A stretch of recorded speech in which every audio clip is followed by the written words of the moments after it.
काल जो काही नवीन नाशिक प्रभाग समितीमध्ये मीटिंगमध्ये जो काही प्रकार घडला तो प्रकार मीडियाच्या आणि सोशल मीडियाच्या माध्यमातून संपूर्ण राज्यभर देशभर पोहोचला।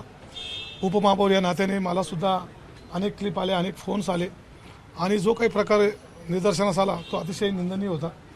कारण त्या ठिकाणी एक महिला आपलं प्रभागातील समस्या त्या ठिकाणी सभापतींसमोर व्यक्त करत असताना काही सिनियर सदस्यांनी ज्या भाषेमध्ये आरोग्य भाषेमध्ये जी काही शिवीगाळ झाली ती न शोभणारी आहे। या नाशिकला कदाचित या नाशिकचा इतिहास त्यांना ज्ञात नसावा। या नाशिकला एक वेगळा ऐतिहासिक, धार्मिक, शैक्षणिक आणि साहित्यिक असा वारसा आहे, कुसुमाग्रजांचा वारसा आहे। या नाशिक महानगरपालिकेला आपण जर बघितलं असेल, स्वर्गीय शांतारामजी बापू वावरे असतील, तुम्हाला सांगतो उत्तमरावजी ढिकले असतील, कांबळे साहेब असतील, अजून दौलतराव आयर साहेबांसारखे मंत्री झाले, दशरथ पाटील असतील, महापौर झाले, अशा अनेक वारसा या शहराला काहीतरी वेगळी ओळख त्यांच्या कामातून आपण मिळालेली आहे।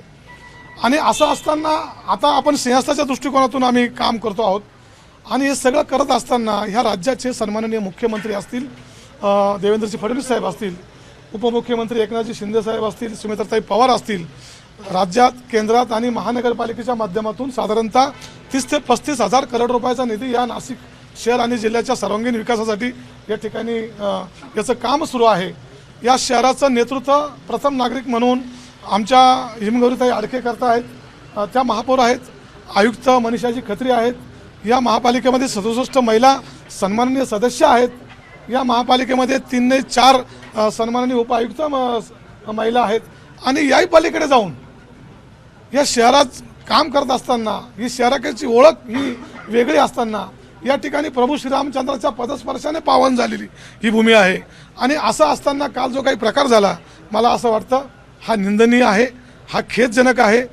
यामुळे या शहराची मान शन्मेने खाली झुकेल असा हा प्रकार आहे आणि हा प्रकार भविष्यामध्ये होऊ नये म्हणून या ठिकाणी अनेक नागरिकांनी आम्हाला फोन केले।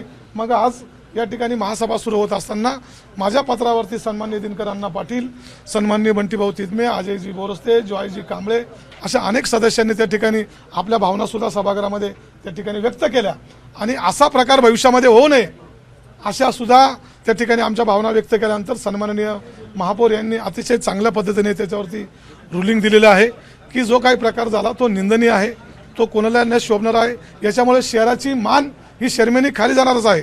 परंतु काही दिवसापूर्वी आपण जर प्रकार बघितले ते दररोज 10-15 दिवस झाले का काहीतरी नाशिकची बातमी कुठेतरी येते मीडियाच्या माध्यमातून आणि नाशिक शहराला कुठेतरी गालबोट लागण्याचा त्या ठिकाणी प्रकार होतो।